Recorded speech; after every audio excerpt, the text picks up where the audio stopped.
everyone, welcome back to my YouTube channel. ඉතින් අද අපි කතා කරන්න යන්නේ ආචාර්ය උපාධි ගැන.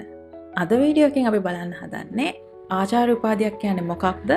නමට ඉස්සරහින් ආචාර්යවත් නැත්නම් ડોක්ටර් කියලා පාවිච්චි කරන්න පුළුවන් කාටද? ආචාර්ය උපාධියක් ලබා ගන්නේ කොහොමද? යම් කෙනෙක්ට තියෙන ආචාර්ය උපාධියක් ඇත්ත එකක්ද බොරු එකක්ද කියලා හොයන්නේ කොහොමද? සහ සමහරක් මිනිස්සු ඇයි Tamanට නැති සුදුසුකම් පෙන්වන්න පෙළඹෙන්නේ කියලා. ඉතින් අපි හිතුවට මේ ෆේක් ඩිග්‍රී ප්‍රශ්නේ ලංකාවේ විතරක් තියෙන එකක් කියලා. මේක එහෙම දෙයක් නෙමෙයි. ඉන්දියාවේ 2019 කරපු ස්ටඩි එකකින් යාලා හොයාගෙන තියෙනවා ඉන්දියාව ඇතුලේ විතරක් ෆේක් කොලෙජස් 11000ක් ඔපරේට් වෙනවා කියලා. ඉතින් මේ තත්ත්වය ඉන්දියාවට විතරක් නෙමෙයි අපි දියුණු කියලා සලකන මැලේසියාවටත් ඒ ආකාරයෙන්ම බලපානවා. 2020 දී මැලේසියන් ගවර්න්මන්ට් එක මේ වගේ ෆේක් යුනිවර්සිටිස් 20කට විරුද්ධව ක්‍රියාමාර්ග අරගෙන තියෙනවා. ඉතින් ඒක නිසා මේ ප්‍රශ්නේ ලංකාවේ අපිට විතරක් තියෙන දෙයක් නෙමෙයි. ඉතින් මේ ෆේක් ක්‍රෙඩෙන්ෂල්ස් එහෙමත් නැත්නම් Tamanට නැති සුදුසුකම් පෙන්නනවා කියන එක කෙනෙක් නිකම්ම යාගේ CV එකට දේවල් ඇඩ් කරනවා කියන එක නෙමෙයි. මේකෙන් ඇත්තටම හැල්ලු වෙන්නේ මේ කියන ඩිග්‍රීස් ඇත්තටම නිවැරදි ක්‍රමය ඔස්සේ ගිහිල්ලා අවුරුදු ගාණක් තමන්ගේ ටයිම් එක, එෆර්ට් එක, ඒ වගේම සමහරක් වෙලාවට තමන්ගේ ධනය මේ හැම දෙයක්ම වියදම් කරලා මේ දේවල් ඇත්තටම මහන්සියෙන් ගන්න අයට සහ entire academic system එක තමයි මේ හැල්ලු වෙන්නේ. ඉතින් අපි මුලින්ම බලමු කාටද මේ නමට ඉස්සරහින් ડોක්ටර් කියලා දාගන්න පුළුවන් කියලා. ඉතින් ලංකාවේ අපිට මුලින්ම ડોක්ටර් කියන නම අහුනහම අපි හිතන්නේ දොස්තර කෙනෙක් ගැන, කියන්නේ මෙඩිකල් ડોක්ටර් කෙනෙක් ගැන. ඉතින් එතනින් එහාට ගිහිල්ලා වෙටරිනරියන්ස්, ඊට පස්සේ ඩෙන්ටිස්ලා මේ වගේ අයටත් අපි ડોක්ටර් කියලා කියනවා. හැබැයි ඇත්තටම මේ ડોක්ටර් කියන වචනේ එන්නේ මෙන්න මේ ස්ක්‍රීන් එකේ තියෙන ලැටින් වචනෙන්. මේකේ තේරුම තමයි to teach. එහෙමත් නැත්නම් උගන්වන්න කියන එක. අපි ඓතිහාසිකව බැලුවොත් මේ වචනේ අපි පාවිච්චි කරන්නේ තමන්ගේ මොකක් හරි විෂය ශාස්ත්‍රයේ ඉහළටම ගිය academic scholars-ලා හඳුන්වන්න. ඉතින් මේ ඇත්තටම මුලින්ම ඩොක්ටරල් ලෙවල් එකේ ඩිග්‍රීස් දීලා තියෙන්නේ මධ්‍යතන යුගයේ විශේෂයෙන්ම බොලොඤ්ඤා විශ්වවිද්‍යාලයෙන්. එතකොට එයාලගේ සබ්ජෙක්ට්ස් තමයි තියොලොජි, දේවවාදය කියලා කියනවා. ඒ වගේම law, medicine මේ වගේ දේවල් වලට තමයි මුලින්මම ලෝකේ මේ ඩොක්ටරල් ලෙවල් එකේ ඩිග්‍රීස් දීලා තියෙනවා. ඉතින් අද වෙනකොට ගත්තොත් මේ ඩොක්ටර් කියන ටයිටල් එක පාවිච්චි කරන්න පුළුවන් කට්ටිය කොට්ටාශ දෙකක් ඉන්නවා. ඉතින් පළවෙනි කට්ටිය තමයි professional doctorates in medicine තියන අය. කියන්නේ MBBS, MD මේ වගේ qualifications. ඊට අමතරව dentistලා, veterinary medicine කරන අය මේ වගේ අයට doctor කියලා පාවිච්චි කරනවා. ඊට අමතරව research or academic doctorates තියන අයට, ඒ කියන්නේ PhD degree එකක් තියන අයට අපි doctor කියලා නමට ඉස්සරහින් දානවා. ඉතින් මේ PhD කියන එකේ තේරුම මම දාන්නම් ස්ක්‍රීන් එකේ. Doctor of Philosophy කියන එක. දැන් philosophy කිව්වම අපි හිතනවානේ මේක philosophy සම්බන්ධ ඩිග්‍රියක් කියලා. මේක එහෙම එකක් නෙමෙයි. PhDs තියෙන්නේ philosophers ලාට විතරක් නෙමෙයි. Astrophysics ඉඳලා zoology, environmental science, nuclear science මේ වගේ විෂයන් ගොඩකට සහ මම හිතන්නේ ඕනෑම විෂයකට ඔයාලට PhD එකක් ගන්න පුළුවන්. සහ වැදගත්ම දේ තමයි PhD එකක් කියලා කියන්නේ ඔයාට ලබා ගන්න පුළුවන් ඉහළම academic degree එක. මේ titles ගැන තියෙන convention එක. title එක කියන්නේ මේ නම ඉස්සරහට doctor කියලා දාන එක ගැන තියෙන convention සහ නීති රටින් රටට වෙනස්. උදාහරණයක් විදිහට ගත්තොත් මේ නමට ඉස්සරහින් දාන titles ගැන ජර්මනිය හරිම sensitive. ජර්මනියේ මේ titles නීතියෙන් regulate කරනවා සහ මේවා වැරදියට භාවිතා කරන අයට ලොකු දඩයක් ගහනවා. ඉතින් ඔය වගේ රටින් රටට මේ ටයිටල් එක පාවිච්චි කරන එක මොනතරම් සෙන්සිටිව් දෙයක්ද කියන එක ඇත්තටම වෙනස් වෙනවා. ඒ වගේමයි ඇකඩමික් සෙටින් එකදී අපි ගත්තොත් මේ ડોක්ටර් කියලා නමට ඉස්සරහින් දාන එක හරිම වැදගත්. උදාහරණයක් විදිහට අපි හිතමු මෙඩිකල් ડોක්ටර් කෙනෙක් මොකක් හරි පබ්ලිෂ් කරනවා ආකියොලොජි ජර්නල් එකක. එතකොට එයාට ආකියොලොජි වලින් PhD එකක් නැත්නම් එයාට ඒ අවස්ථාවේදී නමට ඉස්සරහින් ડોක්ටර් දාන්න බෑ. දැන් අපි බලමු ඇත්තටම PhD එකක් ගන්න කොහොමද කියලා. PhD එකක් ගන්න නම් රටෙන් රටට තියෙන සිස්ටම් එක චුට්ටක් වෙනස්. සරලවම ගත්තොත් වර්ග දෙකක් තියෙනවා. ඔයාලට බැචලර්ස් වලින් ඩිරෙක්ට්ලි PhD යන්න පුළුවන්. හැබැයි පළවෙනිම දේ මේක ගැන මිත් එකක් තියෙනවා. ඒක ගැන මම කතා කරලා ඉන්නම්. පළවෙනි එක තමයි ඔයාට බැචලර්ස් වලින් පස්සේ ඩිරෙක්ට් PhD යන්න පුළුවන් රටවල් තියෙනවා. සමහරක් අය හිතාගෙන ඉන්නවා හැම රටකටම එහෙම බැචලර්ස් වලින් පස්සේ PhD යන්න පුළුවන් කියලා. ඒක වැරදි. සිස්ටම්ස් දෙකක් තියෙනවා. උදාහරණයක් විදිහට ඇමරිකාව ගත්තොත් ඔයාලට පුළුවන් බැචලර් එකකින් පස්සේ PhD එකකට apply කරන්න. හැබැයි ඒකට අනිවාර්යෙන් first class තියෙන්න ඕනි කියලා එකක් නැහැ. මේ සාමාන්‍යයෙන් මිනිස්සු හිතාගෙන ඉන්නේ බැචලර්ස් එකට first class එකක් තියෙනවා නම් ඔයාලට ඕනේ රටකට PhD එකට යන්න පුළුවන් කියලා. ඒක වැරදි. ඒ වගේම ඔයාලට අනිවාර්යෙන් first class එකක් තියෙන්න ඕනි කියලා එකක් නැහැ. ඔයාලට second upper එකක් second lower එකක් තිබ්බත් මේ programs වලට select වෙන්න පුළුවන්. දෙවෙනි ක්‍රමය තමයි යුරෝපයේ විශ්වවිද්‍යාලවලට ඔයාලට PhD එකට යන්න නම් masters level එකේ degree එකක් තියෙන්න ඕනේ. MPhil එකක් හෝ MSc එකක් තියෙන්න ඕනේ. හැබැයි මේ දෙකේ වෙනස තමයි American PhD එකක් සාමාන්‍යයෙන් සෑහෙන දිගයි. කියන්නේ අවුරුදු 5ක් 6ක් අතර කාලයක් යන්න පුළුවන්. හැබැයි European PhDs මම France ගැන specifically කියන්නම් මම දන්න රට හින්දා අවුරුදු 3යි. total duration එක බැලුවාම France වලත් ඔය PhD එකක් ඉවර කරන්න masters එකේ අවුරුදු 2යි PhD එකේ අවුරුදු 3යි. in total අවුරුදු 5ක් තමයි යන්නේ bachelors එකෙන් පස්සේ. ඒ time duration එකේ එහෙම ලොකු වෙනසක් නැහැ. ඉතින් මම දැන් කියන්නම් ඔය කොහොමද මේ PhD journey එක පටන් ගන්න කියලා. මොකද මේක කියනකොට ඔයාලට තේරෙයි මේක මොනතරම් අමාරු දෙයක්ද කියන එක. PhD එකකයි bachelors and masters වල තියෙන වෙනස තමයි ඔයා bachelors වලයි course work තියෙන masters එකක් කරා නම් ඒකේ කරන්නේ කවුරු හරි ඔයාලට දේවල් උගන්වනවා. ඊට පස්සේ ඔයාගේ knowledge එකේ කට්ටිය exam තියලා assignments තියලා viva තියලා එක ඒවා කරලා ඔයාගේ knowledge එක test කරනවා. හැබැයි PhD එකක් කියලා කියන්නේ එහෙම කවුරුවත් ඔයාලට දේවල් උගන්වන degree එකක් නෙමෙයි.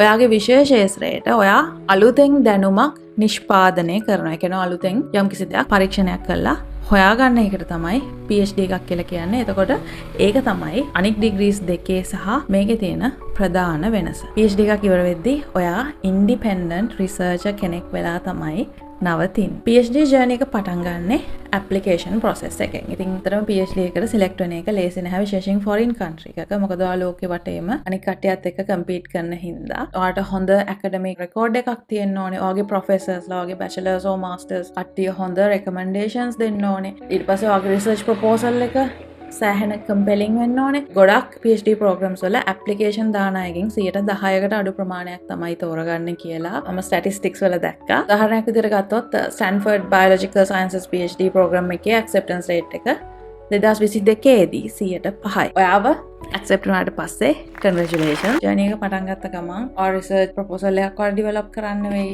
literature survey එකක් කරන්න වෙයි. literature survey එකක් කියලා කියන්නේ මම හැම වෙලේම මේක ගැන කතා කරනවා. ඉතින් literature survey එකක් කියලා කියන්නේ ඔයාගේ ඒ specific topic එක යටතේ අනික් මිනිස්සු මොනවද කරලා තියෙන්නේ කියලා ඔයා දැනගන්න ඕන. ඒ දැනගෙන අනිත් අය කරලා නැති තව ඉස්සරහට explore කරන්න තියෙන කෑලි මොනවද කියලා ඔයා identify කරගන්න ඕනේ. අපි මේවට කියනවා research gaps කියලා. ඊට පස්සේ ඔයා research proposal එකක් හදලා ඒ proposal එක approve වුණාට පස්සේ ඔයා independently research එක පටන් ගන්නවා. ඒක laboratory experiments වෙන්න පුළුවන්, field work වෙන්න පුළුවන්, ලොකු data sets analyze කරන එක වෙන්න පුළුවන්. එහෙම නැත්නම් historical archives වලට digging deep වෙන්න පුළුවන්. මේ මොකද්ද කරන්නේ කියන එක depend වෙනවා ඔයාගේ field එක අනුව. ඉතින් හිතන්න එපා මේක ලේසි කියලා. මේක හරිම අමාරුයි, හරිම stressful. දැන් මේ අපි කරන්න යන්නේ මීට කලින් කවුරුත් කරලා නැති දෙයක්. දැන් ඔයගොල්ලන් හැමෝම අහලා තියෙනවා තෝමස් ආල්වා එඩිසන් බල්බ් එක හොයාගත්ත හැටි ගැන. එතකොට අර කියනවානේ සෑහෙන පාරක් එක එක දේවල් try කරා හරි ගියේ නැහැ. ඉතින් ඒ වගේ තමයි අලුතෙන් දෙයක් හොයාගන්නකොට ගොඩක් වෙලාවට successful දේවල් වලට වඩා තියෙන්නේ failures තමයි. ඉතින් ඔහම වැරදි තමයි ඉස්සරහට experiments develop කරන්නේ. මේ වගේ experiments කර හරි යනවා වරදිනවා. ඔහම තමයි සාමාන්‍යයෙන් කට්ටිය කරන්නේ. ඉතින් ඊට අමතරව ඔයාගේ රිසර්ච් එකේ ෆයින්ඩින්ග්ස් conferences වලට ගිහිලා ප්‍රසන්ට් කරනවා. ඒ conferences වලදී මේ විෂය සම්බන්ධව ඉන්න අනෙක් experts ලා ඔයාලට හම්බ වෙනවා. ඒ කට්ටිය ඔයාගේ වැඩ criticize කරනවා. එයාලා වගේ ප්‍රශ්න අහනවා. ඔය වගේ ගොඩක් දේවල් සිද්ධ වෙනවා. ඒ සේරම අවුරුදු කීපයක් ඇතුළතයි සිද්ධ වෙන්නේ. ඊට පස්සේ එනවා වැදගත්ම කෑල්ලේ තමයි ඔයාගේ thesis එක. ඉතින් හැම PhD student කෙනෙක්ටම thesis එකක් තියෙන්න ඕනේ.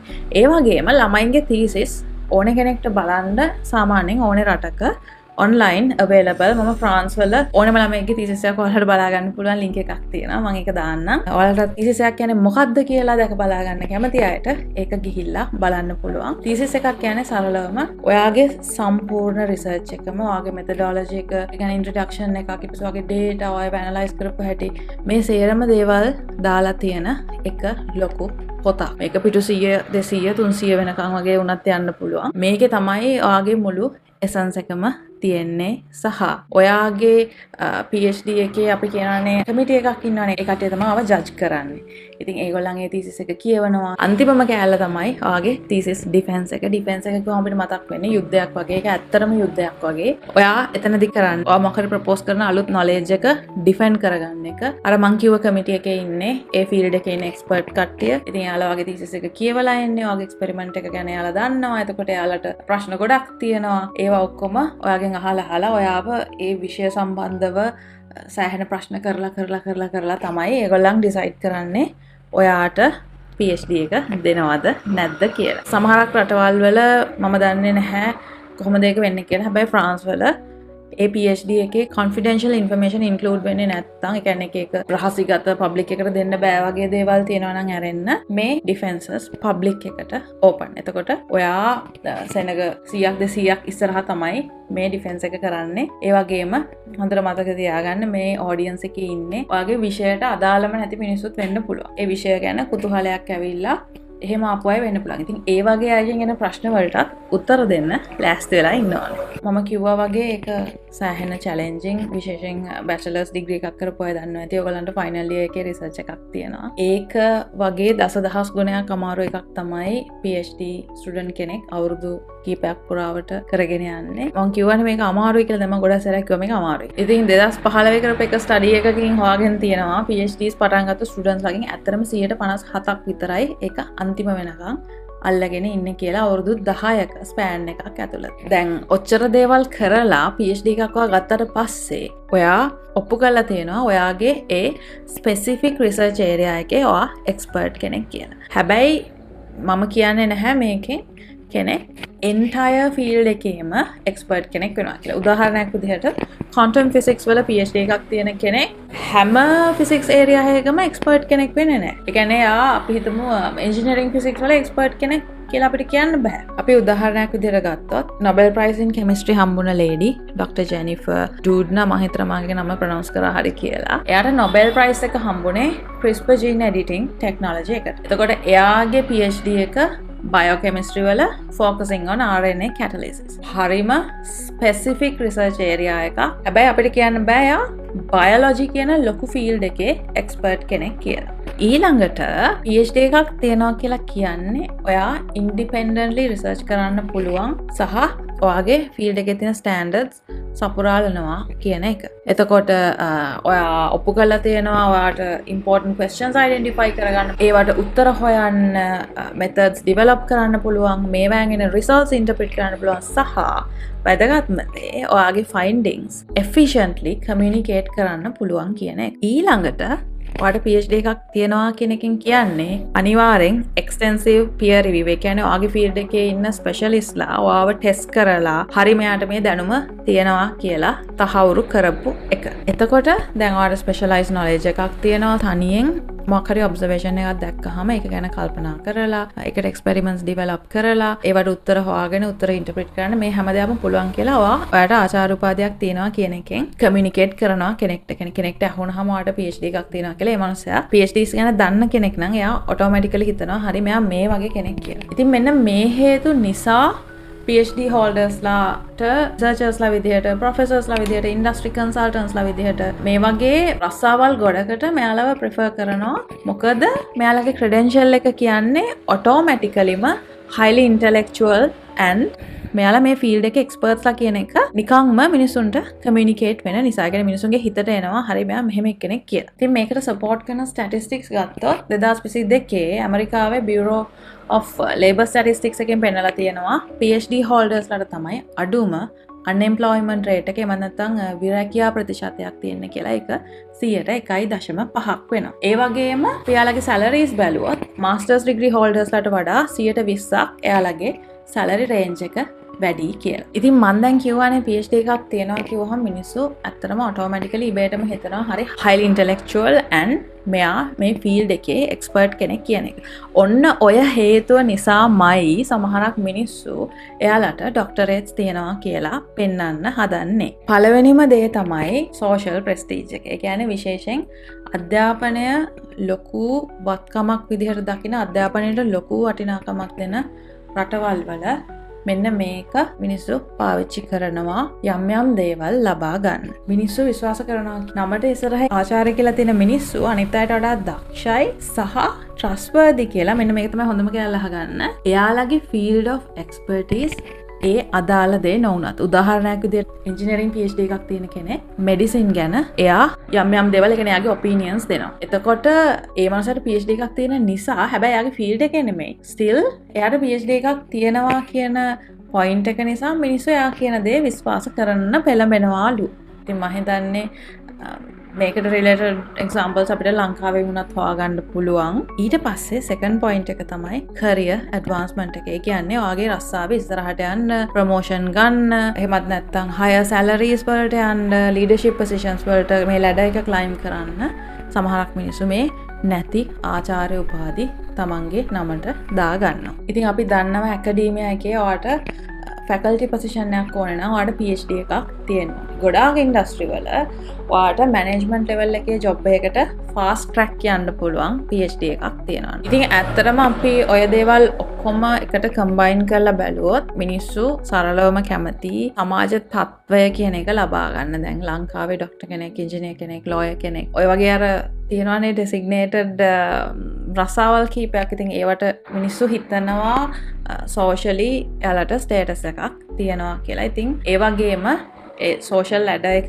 climb කරන්න මේ දේ කරනවා. තව සමහරක් මිනිස්සු එයාලගේ job එක business එකක් වෙන්න පුළුවන්, company එකක රස්සාවක් වෙන්න පුළුවන්, faculty position එකක් වෙන්න පුළුවන්, මොකක් හරි මේ වගේ රස්සාවට සම්බන්ධ advancement එකක් කරගන්න මේ ආචාර්ය උපාධි පාවිච්චි කරනවා. ඉතින් ඇත්තම PhD එකක් ගන්න අමාරුයිනේ. ගොඩක් කල් යනවා, සෑහෙන මහන්සි වෙන්න ඕනේ. and PhD එකක් පටන් ගත්තා කියන එකෙන් කියන්නේ නැහැ ඔය අනිවාර්යෙන් ඒක ඉවර කරනවා කියලා. දැන් අපි දැක්කන්නේ 57යි මේක ඉවර කරන්න කියලා. ඉතින් ඒක අවුරුදු ගාණක් යන සෑහෙන මහන්සි වෙන්න ඕනේ.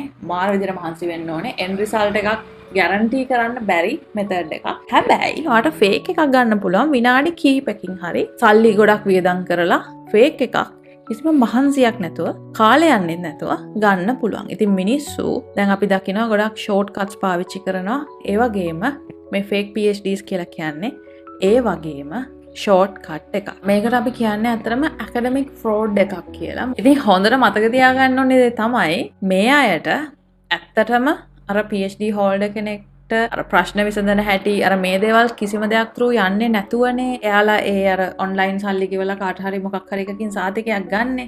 ඉතින් එතකොට මිනිස්සු assume කරාට ඒගොල්ලන් intellectual සහ මේ field එකේ expert කෙනෙක් කියලා. එයාලා ඇත්තටම ඒ field එකේ expertsලා නෙමෙයි. ඕක තමයි මෙතන තියෙන ප්‍රශ්නේ. ඉතින් අපි බලමු කොහොමද මිනිස්සු මේවා ෆේක් කරන්නේ කියලා. මුලින්ම තියෙනවා degree mills කියලා જાතියක්. මේ මොනවාද? මේවා ඇත්තටම unaccredited institutions. ඒ කියන්නේ මේවට කිසිම පිළිගැනීමක් නැහැ. සමහරක් වෙලාවට මේවට තියෙන වෙබ්සයිට් එකක් විතරයි. ඇත්තටම building එකක්වත් මොකක්වත් නැහැ. හොඳම දේ තමයි මේවට ඇත්තම universities වලට සම්බන්ධව ඒ ගාවින් යන වගේ නම් තියෙන. උදාහරණයක් විදිහට අපි හිතමු අපි Harvard University එක දන්නවනේ prestigious university එකක්. නිකන් අර Harvard International University මොකක් හරි නිකන් ඔය වගේ ළඟින් ගෑවෙන එකපාරට නම ඇහුනහම දැන් ඇත්තටම සාමාන්‍ය මිනිස්සු එහෙම ලෝකෙම තියෙන විශ්වවිද්‍යාල ගැන දන්නේ නැහැනේ. ඒවා ගැන දන්නේ ඒවට ඉන්ට්‍රෙස්ටඩ් කට්ටියනේ. එතකොට Harvard කියලා එකක් මම අහලා තියෙනවා වගේ. හැබැයි මේක ඒක නෙමෙයි. මේක වෙබ්සයිට් එකක් විතරක් තියෙන සල්ලි වලට සහතික විකුණන ආයතනයක්. ඔන්න ඔය වගේ වෙන්න පුළුවන්.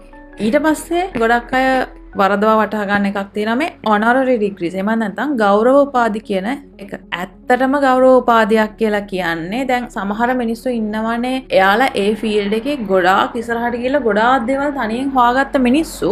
හැබැයි එයාලට paper qualifications නැහැ. ඉතින් මෙයාලගෙන් field එකට තියෙන contribution එක value කරන්න පිළිගත් විශ්වවිද්‍යාල වලින් මේ අයට ගෞරව උපාධියක් ප්‍රදානය කරනවා. ඉතින් මේ මිනිසුන්ට ඇත්තටම ෆීල්ඩ් එකේ එක්ස්පර්ටීස් එකයි අර කියන ඉන්ටලෙක්චුවල් කැපැසිටි එකයි තියෙනවා. ඒකයි recognized universities වලින් මේ අයට මේක ප්‍රදානය කරන්නේ. මේකට හොඳම උදාහරණය තමයි බෙන්ජමින් ෆ්‍රැන්ක්ලින්. ඔයගොල්ලෝ හැමෝම දන්නවා. බෙන්ජමින් ෆ්‍රැන්ක්ලින්ට Harvard, Yale, Oxford සහ University of St Andrews කියන universities හතරකින්ම ගෞරව උපාධි තියෙනවා. ඒ වගේම අපි දන්නවා ඕප්‍රා වින්ෆ්‍රී, බිල් ගේට්ස් මේ වගේ ගොඩාක් අයට මේ ගෞරව උපාධි තියෙනවා. හැබැයි මේවා ඇකඩමිකලි එයාලා earn කරේ නැති නිසා, ඒ කියන්නේ එයාලා ඒක උපයාගත්තේ නැති දෙයක් නිසා ගොඩක් අය මේ honorary degrees ඇත්තම යුනිවර්සිටිස් වලින් තිබ්බත් නමට ඉස්සරහින් ડોක්ටර් කියලා දාගන්න ඒවා පාවිච්චි කරන්නේ නැහැ. ඉතින් මේ academic fraud කියන දේ PhD level එකේ ප්‍රශ්නයක් විතරක්ම නෙමෙයි. මේක බලන bachelors ළමයි ඉන්නවා නම් ඔයාලගේ assignments outsource කරනවා නම්, ඔයාලගේ thesis එක ලියන්න වෙන කෙනෙක් නම්, ඔයාලා AI use කරලා assignments කරනවා නම් මේවත් ඔක්කොම අයිති වෙන්නේ academic frauds කියන ගණේ. දැන් උදාහරණයක් විදිහට අපි science faculty එකක් ගැන ගත්තොත් මම දන්න එක ගැන කතා කරන්නම්.